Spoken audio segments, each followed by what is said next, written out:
the Detroit Tigers select Spencer Torkelson, a third baseman from Arizona State University. You'll see the reaction in the Torkelson house and what you'd expect and what this night is. Congratulations to the newest #1 overall pick in Major League Baseball. Spencer Torkelson is going to the Detroit Tigers. We're going to talk about some of my favorite picks from the draft in just a second. But before we do, Robert Manfred came out with a bombshell yesterday right before the draft. So if you missed what he said, it's very, very important. So don't go anywhere. If you guys want to see more baseball videos and more MLB recaps, make sure you leave a like on this one and subscribe because we're on the road to 200K. But without further ado, let's go ahead and just start talking about baseball. Before we get into the draft, big breaking news. This is coming from the commissioner himself. He is pretty much saying that if the owners and the players do not get a deal done, he's going to go ahead and insert his dominance. He's going to say, all right, you do this, you do this, you do that. Baseball is going to be played in 2020, and he 100% promised it. So I don't know what to make of this. I'll go ahead and put the quote up on the screen right now. It's from a reporter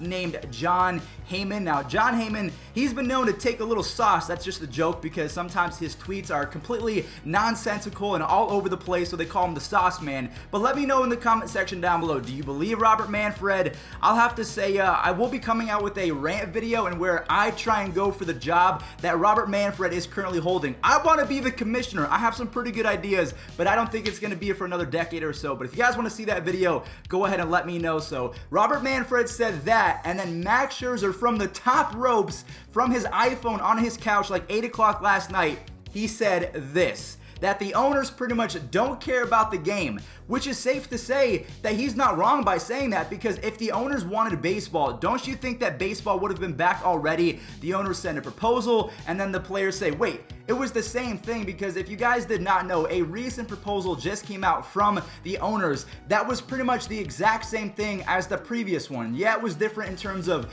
the words and the numbers, but in the grand scheme of things, it resulted to the exact same thing. Maybe players making $3 or $4 extra million, which is still a lot per player, but it's not the full guaranteed prorated salary. So as long as Robert Manfred can insert his dominance and the players get a full prorated salary, there will be baseball in 2020. So I just wanted to go ahead and update you guys real quick on the current landscape of the projectable 2020 season. Is it going to happen? Is it not? Manfred, he's trying to have our backs. He's trying to say, I got you guys. There will be baseball. Don't fret. But I'm going to keep it real with you guys. Just looking at my channel, looking at Draft Neck Marks, looking at a couple different baseball channels, views are really starting to dip. And I don't know if that's because you guys are sick and tired of the negotiations or if baseball is just not that interesting anymore. I mean, honestly, before the draft, I didn't even really know a lot of these guys' names and these kids' names. So I think they need to do a better job at promoting their young stars, marketing the draft in a better way. I mean, the audio from yesterday's draft was completely terrible. But also, one more quick little fact. My dad sent me this.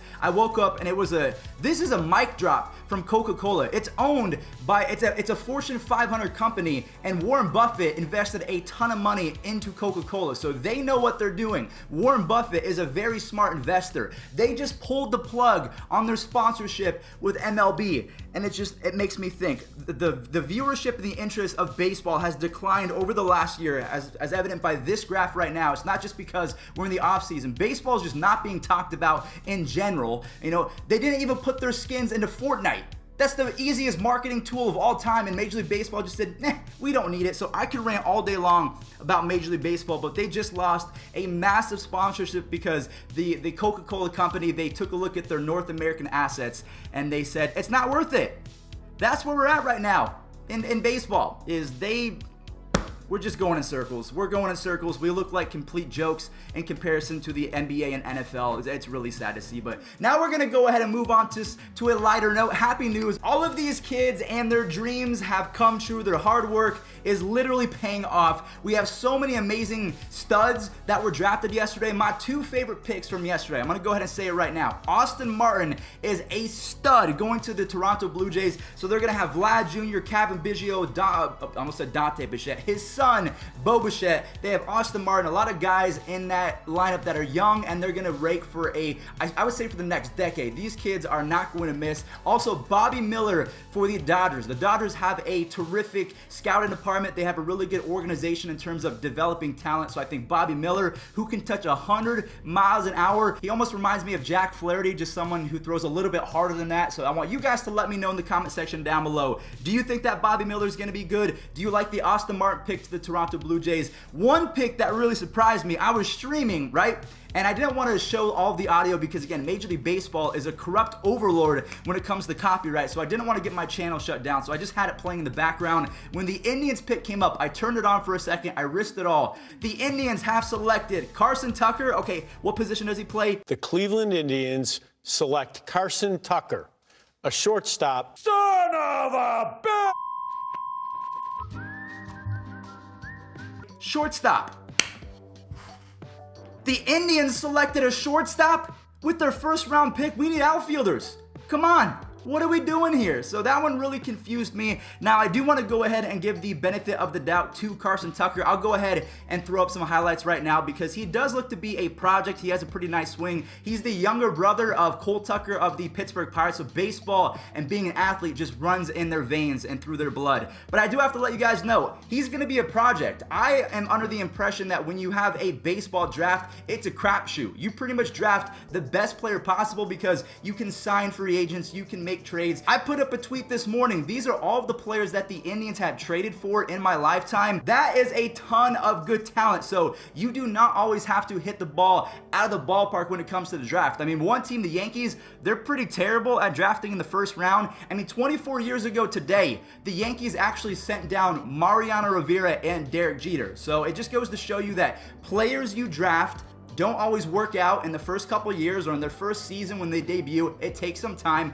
and that's exactly what's going to happen with Carson Tucker. Even though the Indians drafted a shortstop, it's not like Jordan Love being drafted by the Packers and he can replace Aaron Rodgers in 2 years. No. Carson Tucker is going to be in the minors for at least 4 seasons, just like Francisco Lindor. He was a 4-year project, so don't trip just yet. 2 other teams that are going bananas right now over the fact that their teams drafted a player that they already have a solidified star at that position. The first one being the New York Yankees. They drafted a guy named Austin Wells, who I'm very familiar with. My brother has faced him a couple times. I think he struck him out a few times as well. So shout out to my brother. Hopefully we can see him in the draft sometime soon. But I do not see Austin Wells playing catcher for the Yankees. I think he's going to be a first baseman, possibly a left fielder. I can kind of compare him to Kyle Schwarber, someone that can play a bunch of different positions.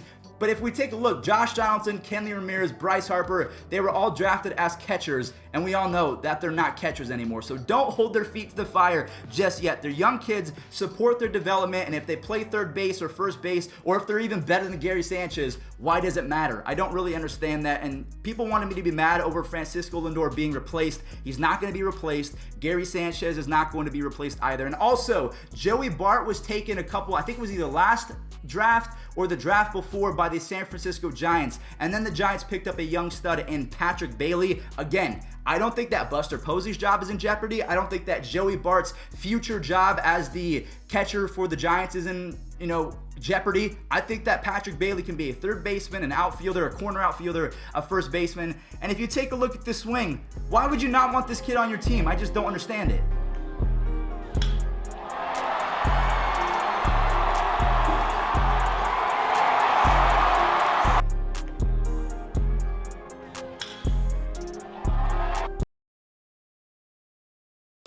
So those have pretty much been my main points of the draft. I do also want to showcase a fun little memory from a couple of years ago when Ed Howard, a member of the Chicago Cubs now because he was just drafted by them, he was on the Little League Baseball team. I believe that they won and then were caught cheating. I could be completely wrong. That's just me trying to, pull it out of my brain. I could be wrong on that, but he played Little League Baseball for the city of Chicago, and then Theo Epstein, the GM of the Cubs, said, "We're going to draft you later." Now, he did say 2023, so he was a few years ahead of schedule, but that's how good this Ed Howard kid is. And if you've never seen him play, here he is. Keep playing the game of baseball, keep grinding, keep working in school, go to college, do your thing, and we'll see you in the draft in about 2023.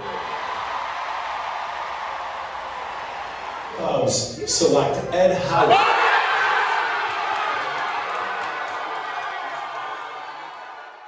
Now, because I do not want to get too political on this channel, because I know a lot of you guys are younger, but the majority of you, according to the stats on my YouTube, are between 18 to 25 years old. So I know that you guys can handle it. I did not want to forget to talk about this. Torrey Hunter came out and said that playing in Boston is one of the worst experiences ever because of how racist the fans can be. So I did not want to ignore that. I'm going to leave you guys with a message. It is not good enough to not be a racist. You have to be anti-racist, okay? So I want you guys to be good people. If you are a Red Sox fan or any other fan in general, if you see someone hurling out racial slurs, I would suggest that you try and stop it. If it's your friend, if it's your family, do not take that. It's not right. Don't do it. Just don't do it. So that's going to do it for today's video. Thank you all so much for watching. If you did enjoy, the update for the 2020 season, we talked about a few guys that could go under the radar, talking about Bobby Miller for the Dodgers, maybe even Austin Wells, because I've seen the kid hit in person. The dude flat out rakes, and he's chiseled. He is built like Hercules. He's going to be really good. So I want you guys to let me know if I missed anyone. Maybe it's Max Meyer. Maybe it's Asa Lacy for the Kansas City Royals. Maybe it's, what's the guy's name? Heston, the number 2 pick for the Orioles. He kind of reminds me of Christian Yelich. So thank you guys for watching. Now we're going to go ahead and get into this day in Major League Baseball history. 3 little memories from 1990, 2002, and 2013. Enjoy, learn something new, and I'll catch you guys in the next one. Owen Ryan, a 2-0 pitch. Fly ball, right field. Ruben Sierra in foul territory. Number 6 for Nolan Ryan. The Express has done it once again. Leading off for the Rays, Jared Sandberg, and boy, does he get a hold of this one. And the high shot deep into left center. Boca Chica will watch it go. Home run. Jared Sandberg hits it. 99 and what a start. Oh, wow. This place is electric. One batter into his major league career. Oh, he fights that off in the right center field.